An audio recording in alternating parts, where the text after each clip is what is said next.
এসো হে তরুণ, সত্যের পথে একটি ইসলামিক মিডিয়া। দেশের কোন আইনের কাছে যে মানুষ রচিত আইন নিয়ে 17 বার ইচ্ছা মতো খালি পাল্টায়। নিজে সরকার হতে গেলে যখন যে সরকার আছে তখন সে সরকার সে মতনই বলে, করে নাই নিজের মন মতন আইন গড়ায়। আল্লাহ বলছেন এই আইনকে চ্যালেঞ্জ করে বলেছেন সারা পৃথিবীর ইতিহাসে কেউ ভুল ধরাতে পারবে না। আমেরিকায়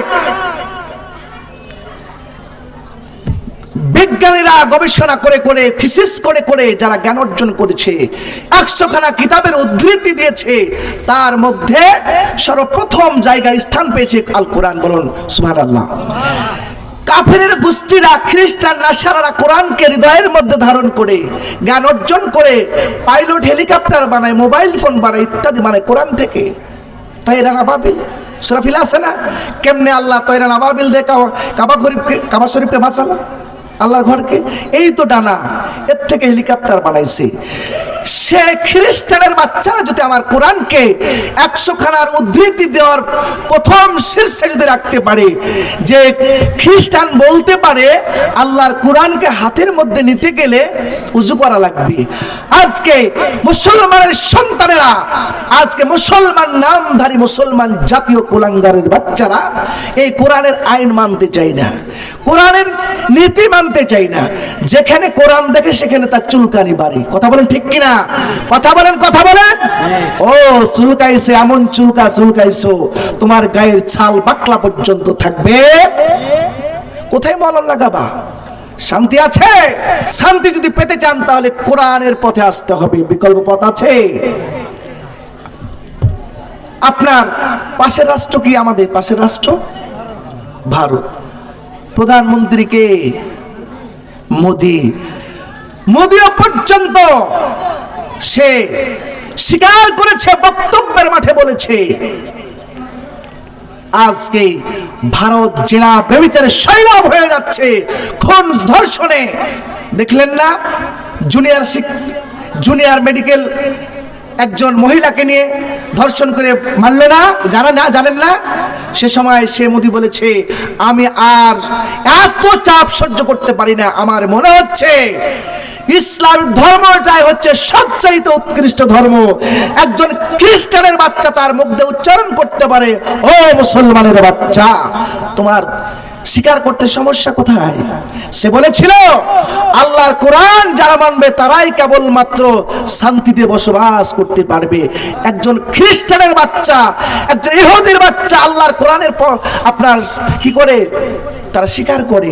আজকে মুসলমানের বাচ্চারা আমরা স্বীকার করতে চাই না, আমরা আল্লাহর কোরআনের কোন আইন প্রতিষ্ঠিত হোক আমরা চাই না। চাই না ভাই।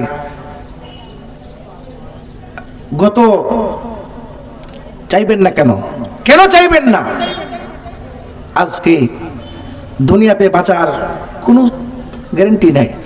শুনলে অবাক হবেন, গতকালকে আমার শ্বশুরের 1 মিনিটে শোনাই। আমার শ্বশুর গত রাত্রে মারা গেছে। তো তিনি কি আল্লাহওয়ালা, আমি নাম করছি না, সত্যি কথা বলছি, আল্লাহর কসম করে, একটিও মিথ্যা কথা না। আমার শ্বশুর তিনি আল্লাহওয়ালা মানুষ ছিলেন। তিনি একজন শিক্ষক ছিলেন। রিটায়ার্ড হওয়ার পর তিনি অল টাইম সংসারে কোনো জায়গায় তিনি যেতেন না, শুধু আল্লাহর কোরআন পড়তেন। আর রীতিমতো আমার বিয়ের বয়স হলো 5 বছর। 5 বছর বয়সে তার জীবনে 1 ওয়াক্ত কোনোদিন জামাত ছাড়েন নাই।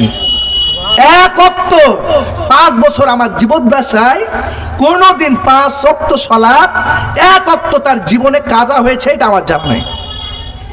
তিনি জামাতে পড়তেন। তিনি মারা যাবেন বিকাল বেলায়। তিনি মসজিদের ক্যাশিয়ার ছিলেন। তিনি কি করলেন, মোটি লোককে ডেকে বলছেন, সম্পর্কে ভাই বাবা যারা হয় তারাকে বলছেন, ভাই আমি দুনিয়া থেকে চলে যাব, অল্প কিছুক্ষণ আছি, অতএব আমি ঋণ ঘাড়ে করে মরতে চাই না। তোমরা আমার ঋণগুলো বুঝে, তোমরা তোমাদের খাতাপত্রগুলো বুঝে নাও, টাকাগুলো বুঝে নাও। সে চোখ দিয়ে পানি ফেলছে আর বলছে, মানুষ তো পাগলের মতো ভাবছে, এ কি কথা, তুই কেমনে জানছো তুমি মারা যাবে? এটাই সত্য কথা। বিকাল 4:30টায় তার হিসাব নিকাশ সম্পন্ন পেট করে দিয়েছে। বিকালবেলায় জীবনে আমার শ্বশুর আমার জানা মতে কোনো একটিও টাকাও কোনো দোকানে বাকি কোনোদিন খান নাই। তারপরেও প্রতিটা দোকানে দোকানে গেছে, যাওয়ার পর বলেছে, ভাইরে বাবারে, আমি আর মনে হয় অল্প সময়ের মধ্যে মারা যাব, 1-2 ঘন্টার মধ্যে হয়তো বা চলে যাব। তো তোমার আমার অজান্তে যদি কোনো তোমরা টাকা পেয়ে থাকো তো বাবাধান বলো, আমি তোমাদেরকে দিয়ে যাব। এ কথা বলেছি। মাগরিবের নামাজ জামাতে পড়েছে, এশার সালাতটাও জামাতে আল্লাহ পড়াইছে। নামাজ পড়ার পর আমার শাশুড়ি এভাবে হাতটা ধরে বলেছে, ফারুকের আম্মা, আমি মনে হয় এই মাত্রই মারা যাব। এই কি কথা, এটা কি হয় না? বলছে, আমাকে একটু রুটি দাও তো। আমার শ্বশুর কিন্তু রুটি খায়, ডায়াবেটিসের রোগী রুটি খায়। অল্প রুটি খেয়েই একটু খেয়ে সাথে বলছে, ফারুকের আম্মা, তুমি 6টা ছেলে মেয়েকে নিয়ে তুমি থাকো, আমি আর থাকছি না, মারা যাচ্ছি, তুমি আমার জন্য দোয়া করবে। এই অবস্থায় আমার বুক ফেটে সারা রাত কান্না করেছি, একটুকু ঘুম যায় না। আমি আগে আবেগ যদি আমার চলে আসে থামতে পারবো না, এর জন্য আমার চোখ দিয়ে পানি নিয়ে আসছে না, বক্তব্য দিতে পারবো না। তাই তিনি কি করলেন, এ কথা বলে মাপ নিয়ে, মোহরে মাপ টাপ দিয়ে, সাথে 1 মিনিটে বলাও সারা, শুধু লা ইলাহা ইল্লাল্লাহ 2-4 বার বলেই সাথে দুনিয়ার থেকে বিদায় হয়ে গেল। তাহলে চিন্তা করেছেন আল্লাহ কত, সে আমার জানার মতে 8-10 দিনেই সে কোরআন খতম করতো। ইসলামে বই ছাড়া কোনো বই পড়তেন না, অনেক স্বচ্ছ মানুষ ছিলেন তিনি। আল্লাহ তাকে জানাই দিলেন। আমরা কি চাই না আমরা মৃত্যুর আগ দিয়ে আমাদের বার্তা আল্লাহ আমাকে পৌঁছাক, আমার ঋণ দেনা পানি সবকিছু আমি বিছাই দিয়ে চলে যাব? প্রতিটা মানুষ অত হতবাক হয়ে গেছে। এই তো নজিরবিহীন কাহিনী। এটা কি হতে পারে? এটা কি সম্ভব? জামাতে সালাত পড়ছে, মানুষের কাছে সম্পূর্ণ খাতাপত্র বুঝাই দিচ্ছে, আবার সবার কাছে মাপ নিচ্ছে, আবার বলছে 2-4-5 মিনিট হয়তো বা চলে যাব। তাহলে মানুষের মরণটা কি আজকে? বাবারে, ও কলিজার টুকরা বাবারা, চিন্তা করেছেন? আমরা কি একটু ভেবে দেখেছি আমরা এখান থেকে যাবো? কেউ ভাবতে পারবেন না, কোনো গ্যারান্টি ওয়ারেন্টি নাই। ওই জন্য আমার ইমানটাকে মজবুত করতে হবে। পৃথিবীর শক্তি আপনাকে ঠেকাতে পারবে না, পৃথিবীর শক্তি থেকে ভয় দরকার নেই, একমাত্র আল্লাহকে রাজি খুশি করতে হবে। সাহাবারা, আল্লাহ নবীরা কি কাউকে ভয় দেখে জীবনযাপন করেছেন? কোন বাতিল শক্তির কাছে মাথা নত করেছেন? আপনার আল্লামা দেলোয়ার হোসেন শাহীদ এরকম বড় বড় আলেমেরা, তারা কি জীবন ভিক্ষার কথা বলে নাই? তারা কি জীবন ভিক্ষা চেয়েছে? চাও কি যাবে? জীবন দিতে পারে কে? কথা বলেন কে? মারতে পারে কে? রাখে আল্লাহ, মারে কে? মারে আল্লাহ, রাখে কে? এই যে কাহিনী, আল্লাহ পাক রব্বুল আলামিনের নবীরা, আল্লাহর রাসূলের সাহাবীরা পৃথিবীর কোন শক্তির কাছে মাথা নত করেন নাই। তার প্রমাণ ইমানি পরীক্ষা তারা পৃথিবীর বুকে দিয়ে গেছেন। ইমানি পরীক্ষা দুনিয়ার মধ্যে দিয়ে তারা জান্নাতের সার্টিফিকেট পেয়েছেন। হযরতে বেলাল, দেখেন বেলালের দিকে তাকাইয়া দেখেন, হযরতে বেলালকে ধরা হলো। তিনি যখন ইসলাম গ্রহণ করেছে, কাফেরের গোষ্ঠীরা যখন শুনতে পেল, তখন তাকে ধরে তাকে মারতে মারতে মরুপ্রান্তে নিয়ে গেছে। উত্তপ্ত বালুর উপরে নিয়ে গিয়ে তাকে মারতে মারতে গায়ের তাজা রক্ত জমিনের মধ্যে পড়ে গেছে। তাজা রক্ত যখন পড়ে যায়, মারতে মারতে উমাইয়ার কাছে খবর চলে গেল, উমাইয়া রে, তোর বাড়ির ভাত কাপড় চোপড় খেয়ে কি করেছে বেলাল মানুষ, আজকে মোহাম্মদ বিন আব্দুল্লাহর দলের লোক হয়ে গেছে, আজকে তোমার দল বাদ দিয়ে দিছে, তুমি কি করে তাকে মারতে পারো না? উমাইয়া বলছে, সেনাপতি ও আমাদের প্রধানমন্ত্রী, টেনশন নিয়েন না, এই দেড়কে পুটিকে আমি শেষ করার জন্য যথেষ্ট। উমাইয়া কথা বলার সঙ্গে সঙ্গে তাকে বেলালকে মরুপ্রান্তরে নিয়ে যাওয়া হলো। মরুপ্রান্তরে নিয়ে যাওয়ার পর মারতে মারতে তাজা রক্ত জমিনের মধ্যে পড়ে যায়। এক পর্যায়ে বেলালকে বলা হচ্ছে, বেলাল রে, তুই কি ইসলাম ছাড়বি নাকি বল। বেলাল দার্থহীন কণ্ঠে পৃথিবীর কোনো মানুষের কাছে মাথা উন্নত করে নাই।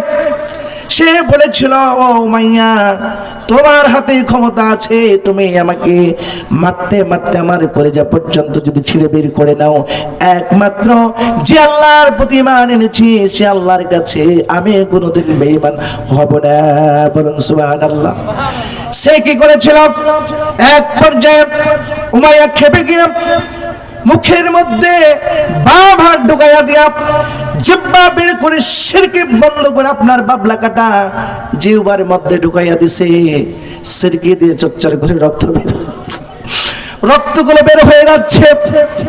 উমাইয়া বলছে, বেলাল, যে জিহ্বা দিয়ে তুই আল্লাহর নাম বলিস, তোর তো জিহ্বা বন্ধ করে দিলাম, তুই কেমনে আল্লাহর নাম বলবি রে। বেলাল বলেছিল, উমাইয়া রে, যে আল্লাহর নাম আমি কলিজার মধ্যে রেখেছি, আমি কলিজা দিয়ে আল্লাহকে ডাকতে থাকবো। শেষ পর্যন্ত এরকম করতে করতে মারতে মারতে ক্ষতবিক্ষত করে ফেলেছে। এক পর্যায়ে আল্লাহ রাসূলের কাছে খবর চলে গেল, ইয়া রাসূলুল্লাহ, ইয়া হাবিবাল্লাহ, আল্লাহর একজন খাঁটি সতী সাধবী বান্দা ঈমান আনার কারণে বেলালকে মারতে মারতে ক্ষতবিক্ষত করে দিয়েছে। আল্লাহ পাক রব্বুল আলামিনের নবী হযরত আবু বকরকে ডেকে বলছে, আবু বকর রে, আমার বিলালকে নাকি মেরে ক্ষতবিক্ষত করে দিয়েছে, তোমার তো আল্লাহ অনেক সম্পদ দিয়েছে, কিছু সম্পদ দিয়ে কোনো বেলালকে আমার কাছে এনে দাও। এই কথা বলার সঙ্গে সঙ্গে আপনার হযরত আবু বকর ওই উমাইয়ার কাছে গিয়ে বলছে, উমাইয়া, এই গোলামটা আজাদ করার জন্য কত অর্থ করে নিবা? সে বলেছিল এত টাকা নিব। সে পরিমাণ স্বর্ণ মুদ্রার টাকা দিয়ে আপনার বিলালকে আল্লাহ রাসূলের সামনে নিয়ে আসা হলো। আল্লাহ রাসূল বুকের মধ্যে জড়াইয়া ধরে বলছেন, বেলাল রে, মক্কার জমিনে আমার কোনো ক্ষমতা নাই, তোকে মেরে মেরে ক্ষতবিক্ষত করেছে রে বেলাল। তবে তোমাকে একটা জিনিস আমি জানাইয়া দেই রে বেলাল, যেহেতু ইসলাম কায়েমের জন্য আল্লাহর প্রতি ঈমান আনার কারণে তোমাকে এত ক্ষতবিক্ষত করেছে রে বেলাল, এই বাংলার জমিনে, এই মক্কার জমিনে আল্লাহ তোমাকে এই ইমানদারের কারণে উচ্চ স্থানে তোমাকে জায়গা দিয়ে দিবে। যেহেতু রক্ত তোমার ঝরা শুরু হয়েছে, তার মানে মক্কার জমিনে ইসলাম দিন কায়েম হয়ে যাবে। বলুন সুবহানাল্লাহ। এক পর্যায়ে কি হলো, এই যে আল্লাহর গোলাম বিলালকে এরকম করে করে সাজ করেছে, তার আল্লাহর সম্মানের চেয়ার কেমনে তাকে বসাইয়া দিলেন। আল্লাহ পৃথিবীর কোনো মানুষের চেহারা দিকে তাকান না, কে কোটিপতি এই দিকে তাকান না, কে অর্থশালী সেদিকে আল্লাহ তাকান না, একমাত্র ইমানের দিকে তাকান। তার কার ইমানটা বেশি মজবুত, সেই ইমানের দিকে তাকে আল্লাহ, সেদিকে তাকাই আল্লাহ তাকে উচ্চ মাকাম দান করেন। আল্লাহ পাক রব্বুল আলামিনের এই আল্লাহ পাক রব্বুল আলামিনের বান্দাকে আল্লাহ কত সম্মানের স্থানে বসালেন, তিনি তাকে আপনার মসজিদের একজন মুয়াজ্জিন বানাইয়া দিলেন। বলুন সুবহানাল্লাহ। মসজিদের মুয়াজ্জিন বানাইয়া দিলেন, মসজিদে নববীর মুয়াজ্জিন বানাইয়া দিলেন। কে তিনি আল্লাহকে ডাকতেছেন সকালবেলা আল্লাহু আকবার, দুপুরবেলা আল্লাহু আকবার বলে ডাকে, প্রত্যেকে সালাতে আযান দেয় হযরত বেলাল। এক পর্যায়ে কি করলো, আল্লাহ সম্মান কেমন করে দিয়ে দেখুন, আল্লাহর কাছে কেমন তো মানুষের কোনো ইয়া নাই, কোনো পার্থক্য নেই, মত বিনোদ নাই। এক পর্যায়ে ওই যে আপনার সে সময় বলেছিল, ইয়া রাসূলুল্লাহ ইয়া হাবিবাল্লাহ, বেলালের মুখের কথা তো শুদ্ধ হয় না, সে তো আযান দিতে পারে না, আশহাদুর জায়গায় আশহাদু, আশহাদুর জায়গায় আশহাদু বলে ফেলে। তার কারণ হচ্ছে তার মুখ মুখটা মোটা ছিল, ঠোঁটগুলো মোটা ছিল, তার উচ্চারণগুলো ঠিক মতো হতে না। ওই সে সময়ে বলেছিল সাহাবীরা, ইয়া রাসূলুল্লাহি ইয়া হাবিবাল্লাহি, আল্লাহকে ডাকার জন্য সুললিত কণ্ঠে একজন মুয়াজ্জিন নিযুক্ত করুন, যে মুয়াজ্জিন আল্লাহকে সকাল বিকাল ডাকবে, তাতে আল্লাহ খুশি হয়ে যাবে, যেহেতু বেলালের আজানগুলো শব্দগুলো শুদ্ধ হয় না। এক পর্যায়ে সাহাবাদের কথা রাখতে গিয়া মসজিদে নববীতে রাসূল করিম সাল্লাল্লাহু আলাইহি ওয়াসাল্লাম ইশার সালাত পড়ার পরে বলল, বেলাল রে, এই যে নতুন মুয়াজ্জিন আমরা নিযুক্ত করে দিলাম, সকাল থেকে আর তোমাকে আজান দেওয়ার দরকার নাই। বেলাল কি করল, বাড়ির মধ্যে মন খারাপ করে ঘুরে গেলেন, সঙ্গে সঙ্গে সে না খেয়ে ঘুমিয়ে গেলেন। না, ঘুম তো আসে না, কারণ আল্লাহর নবীর মসজিদ থাকে, তাকে ইমাম আপনার মুয়াজ্জিনে বাদ দেওয়া হয়েছে। আল্লাহ দেখুন কেমন বিচারক, দেখুন পৃথিবীর বিচারক কেমন, আল্লাহর বিচার কেমন দেখুন। কি করেছে, রাত্রিবেলায় উযু বানাইয়া নিয়া আল্লাহর দরখাস্ত করতে, আল্লাহ তাআলা আজকে তোমার নবীর মসজিদ থেকে মুয়াজ্জিনের দায়িত্ব আমার কাছ থেকে ছিনিয়ে নিয়েছে, আমার কোনো শক্তি নাই আল্লাহ, পৃথিবীর কোনো হাইকোর্টে মামলা দিলাম না আল্লাহ, তোমার কাছে তাহাজ্জুদ পড়ে আমি তোমার হাইকোর্টে মামলা দিলাম। আল্লাহ তাআলা আজকে আমার কি মুখের ঠোঁট মোটার কারণে, দাঁত গুলেলের কারণে আমাকে তারা বাদ দিয়েছে। আল্লাহ তোমার সৃষ্টিকে ভুল ধরে যারা আমাকে মসজিদে নববী থেকে বাদ দিয়েছে, মুয়াজ্জিন থেকে বাদ দিয়েছে, আল্লাহ পৃথিবীর কোন হাইকোর্টে আমি মামলা দিলাম না আল্লাহ, তোমার বিশ্বকোর্টে আমি মামলা দিলাম। আল্লাহ তোমাকে আমি বলছি, আমার মুখগুলো ঠোঁটগুলো মোটা, এই জন্য আমার কোনো দোষ না আল্লাহ, তুমি বানাইছো, তোমার দোষ। আজকে আমার দাঁত এলোমেলো, এই জন্য আমার কোনো দোষ নাই। ইচ্ছা করলে তো আমাকে সুন্দর বানাতে পারতে, ইচ্ছা করলে তো আমার ঠোঁট দুটো চিকন বানাতে পারতে, ইচ্ছা করলে আমার চেহারাটা এত সুন্দর বানাতে পারতে, কিন্তু তোমার সৃষ্টিকে যারা ভুল ধরে আল্লাহ নবীর মসজিদ থেকে আমাকে বাদ দিয়েছে, আল্লাহ এই ভোর রাত্রি বেলায় তোমার হাই কোর্টে না, এই পৃথিবীর কোন কোর্টে না, তোমার বিশ্ব কোর্টে আমি মামলা দিলাম। আল্লাহ তুমি আমার মামলাটাকে তুমি কি কবুল করে নাও। সকালবেলা কি হয়ে গেছে, রাত্রিবেলায় মামলা চলে গেল আল্লাহর বিশ্ব কোর্টে, আপনার হিয়ারিং হয়ে রায় কেমনে চলে আসে দেখুন।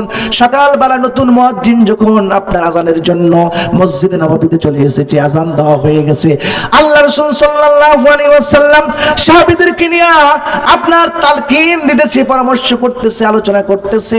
এই সময় আল্লাহ পাক রব্বুল আলামিনের জিবরাইল আমিন এসে বলছে, ইয়া রাসূলুল্লাহি ইয়া হাবিবাল্লাহি, আপনি কি আজকে আপনার মসজিদে কি আজান হবে না?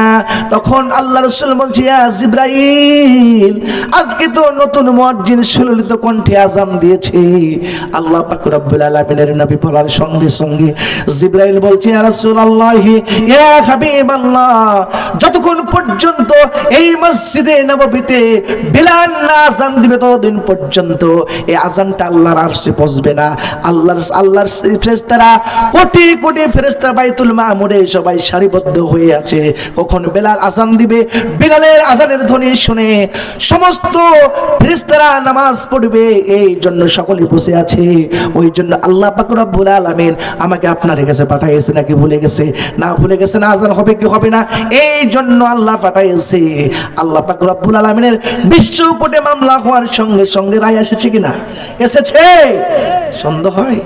তারপরে কি হলো, আল্লাহ রাসূলকে বলল, ইয়া রাসূলুল্লাহ, আপনি আর দেরি নয়, এখনই আপনি কি করুন, বেলালকে নিযুক্ত কইরা আবার আপনি আজান দেওয়ান। যে আজানের ধ্বনি শুনে বাইতুল মামুরে কোটি কোটি ফেরেশতা নামাজে দাঁড়িয়ে যাবে, এই জন্য অপেক্ষমান আছে। অতএব আর দেরি করেন না। আল্লাহ রাসূল সাল্লাল্লাহু আলাইহি ওয়াসাল্লাম ভুল বুঝতে পারলেন, আরে আমি সাহাবীদের কথা শুনে কত বড় ভুল করেছি, যে ভুলের মাসুল আল্লাহ পাক রব্বুল আলামিন আমাকে দিয়েছেন। তাই সঙ্গে সঙ্গে ভুল বুঝার কারণে আল্লাহ পাক রব্বুল আলামিনের অর্ডারে আপনার আবার নতুন করে মুয়াজ্জিন নিয়োগ হয়ে গেল। বেলাল বলুন সুবহানাল্লাহ, চিৎকার করে বলুন সুবহানাল্লাহ। তাহলে ঈমানটা কি জিনিস? আল্লাহর হাইকোর্টে বিশ্বকোর্টে মামলা দেওয়ার সঙ্গে সঙ্গে হিয়ারিং করে রায় চলে আসে। দেখুন আল্লাহ যাকে ইজ্জতের চেয়ারে বসাবে কেউ কেড়ে নিতে পারবে? কেউ পারবে না। অতএব ঈমান শক্ত করতে হবে। বেলাল ইসলামের জন্য, ঈমানের জন্য, আল্লাহ তো জানে আমার বেলাল ঈমান তার কত শক্ত। উমাইয়া বাবলা কাটে সিরকি দিয়া জিহ্বা বন্ধ করে দিয়েছে, অথচ লোক ইশারা করে বলেছিল আমার হৃদয়ে কলবে আমি আল্লাহকে গেঁথে নিয়েছি, বন্ধ করতে পারবে না। সেই ব্যক্তির ঈমান তাকে বাদ দেওয়া সম্ভব? তার ঈমানটা কি পাকাপোক্ত ছিল। এরকম ঈমানদার হতে হবে। এরকম ঈমান এখনো যদি আমাদের থাকে, এখনো পর্যন্ত আমরা এরকম আল্লাহর পক্ষ থেকে ইলাহি মদদের মাধ্যমে আমরা সাহায্য পেয়ে যাব। তারপরে ধরালো খাব্বাবকে, আল্লাহর নবীর সাহাবী খাব্বাবকে ধরালো, কাফেরের গোষ্ঠী ধরলো খাব্বাবকে। তিনি একজন কামার ছিলেন, তিনি কি করলেন, লোহা পিটাইয়ে জীবিকা নির্বাহ করতেন। সেখানে চলে গেছেন হাপুড় দিয়া, বুঝলেন না? হাপুড় দিয়ে কি করছেন, অস্ত্র বানাবেন। এই জন্য তিনি অস্ত্র বানানোর জন্য কাপড়গুলো এইভাবে বলতেছে। এমত অবস্থায় কাফেরের গোষ্ঠীরা গেছে, ওখানে যাওয়ার পরে বলছে, ওরে খাব্বাব তুই ঈমান ছাড়বি নাকি বল। খাব্বাব বলেছে, না, যে আল্লাহর নাম হৃদয়ের মধ্যে অঙ্কন করেছি, সে আল্লাহর নাম আমি কোনোদিন ছেড়ে দিব না। খাব্বাবকে অহংকার দিয়ে বলছে কাফেরের গোষ্ঠীরা, খাব্বাব তুমি কি জানো, তুমি যদি ঈমান না ছাড়ো তাহলে এই যে তুমি অঙ্গারগুলো হাপুড় দিয়ে, এই অঙ্গারগুলো চরকির মধ্যে সাজাইয়া দিয়া তোমাকে চেপে ধরে কি করব, দুনিয়া থেকে বিদায় করে দেব। সে সময় খাব্বাব বলেছিল, ও কাফেরের দলেরা, কোনো আমাকে ভয় দেখায় লাভ নাই, কারণ আমি আল্লাহর বান্দা, আল্লাহর জন্য মরতে রাজি আছি। এক পর্যায়ে কি করলো, খাব্বাবকে ওই যে আপনার অঙ্গারগুলো চরকির মধ্যে সাজাইয়া দিয়া খাব্বাবকে খালি গায়ের মধ্যে ধরে চেপে ধরে অঙ্গারের মধ্যে চেপে ধরলো। অঙ্গারগুলো পেটের মধ্যে ঢুকে যায়, রক্তগুলো বের হয়ে যায়, চর্বিগুলো গলে গলে পড়ে যায়। এমন এক পর্যায়ে চলে গেছে, খাব্বাবকে মারার জন্য এরকম করে প্ল্যান করেছে। আল্লাহ পাক রব্বুল আলামিনের নবী হযরত ওমর ফারুক রাদিয়াল্লাহু তাআলা আনহু বলছেন, ইনার খিলাফত সময় একদিন তিনি কি করলেন, তাকে জড়িয়ে ধরলেন। জড়িয়ে ধরার পর সঙ্গে সঙ্গে আপনার এই পিঠের মধ্যে হাত যখন লেগেছে, সঙ্গে সঙ্গে বলা হলো, হেরে খাব্বাব তোমার পিঠটা এমন কেন অসমান হয়ে আছে। খাব্বাব বলেছিল ইসলাম গ্রহণ করার জন্য, আল্লাহর প্রতি ঈমান আনার কারণে আমাকে কি করা হয়েছে, অঙ্গার দিয়ে চেপে আমার কলিজাকে আমার পিঠের মধ্যে অঙ্গার ঢুকিয়ে দিয়ে আমার পিঠটাকে এরকম করে কাফেররা অসমান করে দিয়েছে। এরকম করে জীবন দিতে হয়েছে, অনেক সাহাবাকে জীবন দিতে হয়েছে। আরেকজন সাহাবী হযরত খুবাইব রাদিয়াল্লাহু তাআলা আনহু, তিনাকে মদিনা থেকে মক্কায় জেলখানার মধ্যে ঢুকানো হলো। মক্কার জেলখানার মধ্যে ঢুকাইয়া দেয়া আপনার কি করা হলো, তাকে না খেয়ে মারবে, ঈমান আনার কারণে এরকম করে তাকে না খেয়ে মারবে। এমন এক পর্যায়ে চলে গেছে। খুবাইবকে বলা হলো, খুবাইব রে, তোমাকে আমরা সুটকি শুকাইয়ে মারবো, তুমি কি ঈমান ছাড়বে নাকি বলো। তিনি বলছেন, না না, আমি যে আল্লাহর জন্য ঈমান এনেছি, কোনোদিন ঈমান আমি ছাড়বো না। তাকে তালা মেরে আসতো, না খেয়ে তাকে মারার জন্য এক ঘরের মধ্যে, এক হাজদের মধ্যে তালা মেরে রেখে আসতো, তাকে না খেয়ে মারার জন্য।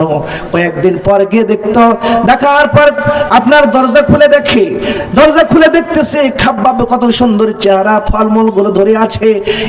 সে সময় বলছে কাফেরের গোষ্ঠীরা, এ খাব্বাব তোমাকে এত সুন্দর ফল কে দিল, তোমার 7 দিন ধরে না খাওয়া অবস্থায় চেহারা তো খারাপ হয়ে যাওয়ার কথা, কিন্তু চেহারার উন্নতি হচ্ছে। তিনি বলছে এই ফলগুলো ওয়ালাত হুয়া মিন ইনদিল্লাহ, আল্লাহ পাক রব্বুল আলামিন আমাকে জান্নাতের ফল দিয়েছেন, এই ফলকে আমার চেহারার পরিবর্তন চলে এসেছে। তারা ট্রাইব্যুনাল থেকে আপনার কি করলো, আইন পাশ করলো, খাব্বাবকে এভাবে মারা যাবে না, আল্লাহ তো তাকে খাব্বাবকে বাঁচাই নিচ্ছে, অতএব আমরা তাকে শুলে চড়াইয়া দুনিয়ার থেকে বিদায় করতে চাই। একজন কাছের আত্মীয় বলছেন, খুবাইব রে, আপনার খুবাইবকে বলা হচ্ছে, ও খুবাইব তুমি দুনিয়ার থেকে চলে যাবা, তোমার শেষ ইচ্ছা বলতে কিছু আছে নাকি? সে সময় বলল, তোমরা যদি আমার শেষ ইচ্ছা পূরণ করতে চাও তাহলে একটু দয়া করে আমাকে পানি দাও, আমি ওযু বানাইয়া শেষ মুহূর্তে কালে আল্লাহর সঙ্গে একটু কথা বলতে চাই, আল্লাহর সঙ্গে কথা বলতে চাই। এই জন্য শেষ সময়ে তার কথাটা পূরণ করার জন্য পানি দেওয়া হলো। ওযু বানাইয়া কি করলেন, আল্লাহর কাছে হাজরা দিয়া বলতেছেন, প্রথম রাকাত তিনি কোরআন পড়তে করতে মনের মধ্যে এত আনন্দ পাচ্ছিলেন, আপনার অনেক লম্বা করলো প্রথম আপনার রাকাতটা। দ্বিতীয় রাকাত কি করলো, মনে মনে ভাবলা, আরে আমি যদি সালাতটা লম্বা করে দিই তাহলে কাফেরের গোষ্ঠীরা ভাববে হয়তো বা মৃত্যুর যন্ত্রণার জন্য সে সালাত লম্বা করছে, ওই জন্য তাড়াহুড়া করে দ্বিতীয় রাকাতটা শেষ করে দিলেন। নামাজ শেষ করে আল্লাহর কাছে দোয়া করে বলছেন, আয় আল্লাহ তাআলা 2 মাস যাবত আমি আল্লাহর রাসূলের সঙ্গে আমার দেখা নাই, আমার ঘন্টা বেজে গেছে, দুনিয়ার থেকে বিদায় হয়ে যাব। আল্লাহ তাআলা কাফেরের গোষ্ঠীরা আমাকে দুনিয়ার থেকে বিদায় করে দিবে, আমাকে দুনিয়ার মধ্যে রাখতে চাই না। আমি তো আল্লাহর নবীকে 2 মাস থেকে আর দেখি নাই, আমার মরার মৃত্যুবরণের সঙ্গে সঙ্গে আমার নবীকে যেন খবরটা পৌঁছায় দাও। এরকম করে আল্লাহর কাছে দোয়া করতেছে, চোখের পানি ফেলে অজর নয়ন উপর দোয়া করে করে এরকম করে বললেন। সঙ্গে সঙ্গে কাফেরের গোষ্ঠীরা চলে আসলো। কাফেরের গোষ্ঠীরা চলে আসার পর আল্লাহর নবীর সাহাবী খুবাইব থেকে চলে গেলেন। চলে যাওয়ার পর কি করতেছেন,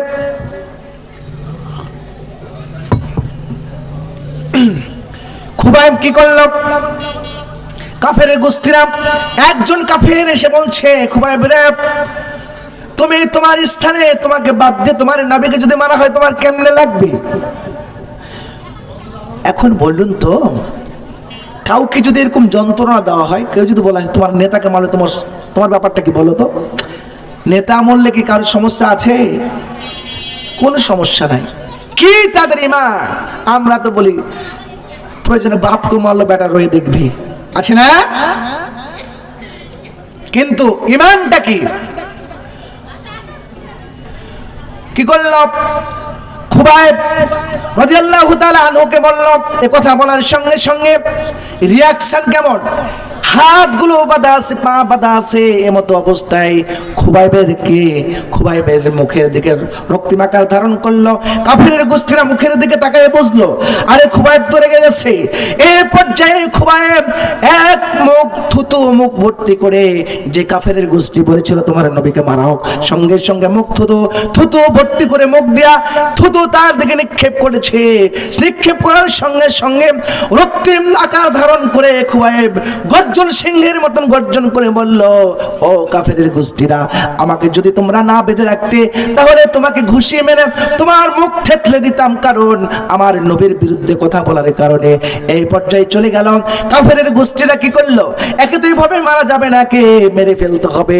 এক পর্যায়ে একজন কাফের নেশা তরবারি নিয়ে ডান হাতের মধ্যে রেখে দিল, ডান হাত ছিটকে পড়ে গেল জমিনে। খুবাইব মুচকে মুচকে হাসতেছে। আবার যখন কাফেরের গোষ্ঠীরা বলছে, খুবাইব তোমার হাত কাটা চলে গেল, আবার মুচকে মুচকে হাসছো কেন? খুবাইব বলছে, আরে তোমরা তো আমার হাসি তোমরা তো আমাকে দেখতে পাও না। আরেকজন কাফের যখন নেশা তরবারি এই যে বাম হাতের মধ্যে রেখে দিলাম, বাম হাত ছিটকে জমিনের মধ্যে পড়ে গেল, টক টক করে হাসতেছে, খটখট করে খুবাইব হাসতেছে। তখন কাফেররা বলছে, ব্যাপারটা কি হাসছো কেন? কাফেররা বলছে, ব্যাপারটা কি হাসছো কেন? জোর গলায় বলতেছে খুবাইব, ওরে কাফেরের গোষ্ঠীরা, আল্লাহ পাক রব্বুল আলামিন আমাকে জান্নাত দেখাচ্ছেন, এই যে জান্নাত অপেক্ষা আছে, খুবাইব চলে আসো চলে আসো, আল্লাহর জান্নাতের হুররা আমার জন্য অপেক্ষা করতেছে। আল্লাহর জান্নাতের হুররা আমার জন্য অপেক্ষা করছে, জান্নাত আমাকে দেখাচ্ছে। আমি আর হাসি আটকাতে পারলাম না। আরেকজন কাফের নেশা তরবারি ডান পায়ের উপর রাখলাম, ডান পা জমিনের মধ্যে পড়ে গেল। আরেকজন কাফের নেশা তরবারি বাম পায়ের মধ্যে রেখে দিল, বাম পা জমিনের মধ্যে পড়ে গেল। মেরুদণ্ডের উপর খুবাইব দণ্ডইমান। আরেকজন কাফের নেশা তরবারি বুকের মধ্যে মেরে দিল, বুক ছিদ্র হয়ে পেট দিয়ে বের হয়ে জমিনের মধ্যে ঢুকে গেল। খুবাইব দুনিয়া থেকে বিদায় হয়ে গেল। আল্লাহর নবী মসজিদে নববীতে সাহাবারাকে নিয়ে আলোচনা করতেছেন। এক পর্যায়ে আল্লাহর নবী দাঁড়িয়ে গেলেন, সালামুন আলাইকা ইয়া খুবাইব, সালামুন আলাইকা ইয়া খুবাইব। সাহাবারা আশ্চর্য হয়ে গেল, ইয়া রাসূলুল্লাহ ইয়া হাবিবাল্লাহ, আমাদের খুবাইবের কি হয়েছে? আল্লাহ রাসূল চোখ দিয়ে পানি ছেড়ে বলছে, ও আমার সাহাবারা, খুবাইব ইমানের পরীক্ষায় পাশ করে জান্নাতে পাখি হয়ে উঠতেছে। চিৎকার করে বলুন সুবহানাল্লাহ, আরো জোরে চিৎকার করে বলুন সুবহানাল্লাহ। আল্লাহ পাক রব্বুল আলামিন কি করলেন? মৃত্যুর এই যে দুনিয়া থেকে চলে যাবে, আল্লাহর কাছে দরখাস্ত করেছিলেন। দরখাস্ত মৃত্যুর সঙ্গে সঙ্গে কোথায় পৌঁছাই দিলেন? আল্লাহর নবীর কাছে পৌঁছাই দিলেন। তিনি সালাম জানাচ্ছে, ইয়া খুবাইব, সালামুন আলাইকা ইয়া খুবাইব, খুবাইব, এরকম করে অভ্যর্থনা জানালেন। তাহলে দেখুন, দুনিয়াতে জান্নাত যারা দেখতে পেয়েছে, তাদের ঈমানটা আমাদের মতো নাকি? তারা কাউরির কাছে ঈমান বিক্রি করেছে? জীবন দিয়েছে, জৈবন দিয়েছে, সব কিছু তারা শেষ করে দিয়েছে শুধু আল্লাহকে পাওয়ার জন্য। আল্লাহকে পাওয়ার জন্য সব শেষ করে নেয়, সবাই শেষ করে দিয়েছে। দেখুন, সাহাবারা পৃথিবীর কোনো মানুষকে দেখে ভয় পায় নাই। আমাদের কি, আমাদের বড় কোন জুলুম আছে? বলুন আছে? কয়েকদিন মার খেয়েছেন? আজকে নবীরা সাহাবীরা বিভিন্ন যুদ্ধ থেকে মার খেয়ে খেয়ে তাজা রক্ত বিলীন করে শহীদ হয়ে গেছে। আর আমরা যারা আলেম ওলামা আছি, আজকে কোন নবীরা রাসূলেরা মার ছাড়া কি আপেল খেয়েছে, কলা খেয়েছে, রাম খেয়েছে? আজকে আমরা হুজুরেরা খালি আপেল খাই, মায়ের তো খাই না। আমার ঈমান কেমন? মাল না খেয়ে কটা নবী আপেল খেয়েছে দেখান তো দেখি। কটা নবী বড় বড় রান খেয়েছেন, ইসলামের জন্য জীবন দিয়েছে, তারা শেষ হয়ে গেছে। আজকে আল উলামা ওয়ারাসাতুল আম্বিয়া, নবী বলেছেন, আমি চলে গেলাম, আমার এই কোরআনের দায়িত্ব আলেমেরাকে নিতে হবে। আলেমেরাই হচ্ছে নবীর ওয়ারিস। যদি সৎ পথে, ঈমানের পথে যদি আমরা থাকি, আমাদের প্রতি বাধা বিপত্তি আসবেই। সবকে উপেক্ষা করে ঈমানের পরীক্ষা দিয়ে আমাকে দুনিয়ার মধ্যে টিকে থাকতে হবে। জান্নাত তত বড় বিশাল জান্নাত, মামুর বাড়ি আবদার না, চাইলেই পাওয়া যাবে। আল্লাহ রাসূল সাল্লাল্লাহু আলাইহি ওয়াসাল্লাম বলেছেন, মাওজিউ সাউতিন ফিল জান্নাহ খায়রুম মিনাদ দুনিয়া ওয়া মা ফিহা ওয়ালা গাযওয়াতুন ফি সাবিলিল্লাহ আও রাওহাতুন খায়রুম মিনাদ দুনিয়া ওয়া মা ফিহা। আল্লাহ রাসূল বলছেন, জান্নাতের এক চাবুক জায়গার মূল্য, কিংবা এক অর্ধ হাত কিংবা মুঠোন হাত, এই জায়গার মূল্য আসমান এবং জমিনের মধ্যে যত সম্পদ আছে বিক্রি করলেও হবে না। বলুন সুবহানাল্লাহ। এতটুকু জায়গার মূল্য সারা বিশ্বের মধ্যে, যে বিশ্ব বর্তমানে অর্থের অহংকারে অন্য অন্য দেশগুলোকে সাবার করে দিচ্ছে, সাবার করে দিচ্ছে, আছে না? শেষ করে দিচ্ছে। এই অর্থ নিয়ে আজকে আল্লাহ রাসূল বললেন, এই পৃথিবীর মধ্যে যত সম্পদ, আসমান জমিনের মধ্যে কত খনিজ সম্পদ আছে না, সমস্ত সম্পদ বিক্রি করলে অর্ধ হাত জান্নাতের জায়গা হবে না। ওয়ালা গাযওয়াতুন ফি সাবিলিল্লাহ আও রাওহাতুন খায়রুম মিনাদ দুনিয়া ওয়া মা ফিহা।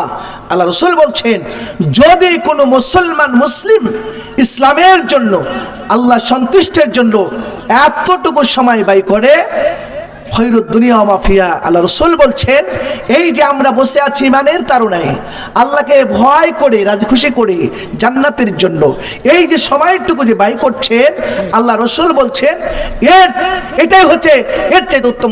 আরো যে বলুন সুবহানাল্লাহ। আল্লাহ রাসূল বলছেন, তাহলে আমরা চিন্তা করেছি আমরা কত দামি মানুষ। তাই আসুন, আমার বড় ভাই মাওলানা আব্দুল গফফার সাহেব তিনি শেষ করতে বলছেন, আমার সময় শেষ। প্রধান অতিথি এসে গেছেন, তিনি হয়তো আলোচনা করবেন। আমার একটি কথা, জি, আজকের আমাদের সভাপতি আলহামদুলিল্লাহ তিনি চলে এসেছেন, আমরা অনেক গর্বিত। এরকম মানুষ যদি সাইডে না থাকে তাহলে কি মানায় বলুন তো? একা একা কি ভালো লাগে? আমার বড় ভাই কোথায় যে ছিল আল্লাহই ভালো জানে। হয়তো বা মক্কা থেকে ঘুরে আসলেন মনে হয়। আমার তো মনে হয় আগেই তো আসা উচিত ছিল, আমার বড় ভাই সামনে থাকবে, সভাপতি থাকবে, আমার দিমাগ আরো বেড়ে যাবে, তাহলে কথাগুলো আরো বের হবে, ভালো লাগবে। কারণ ডান বামে চেয়ার থাকলে খালি থাকলে ভালো লাগে না, ভালো লাগে না।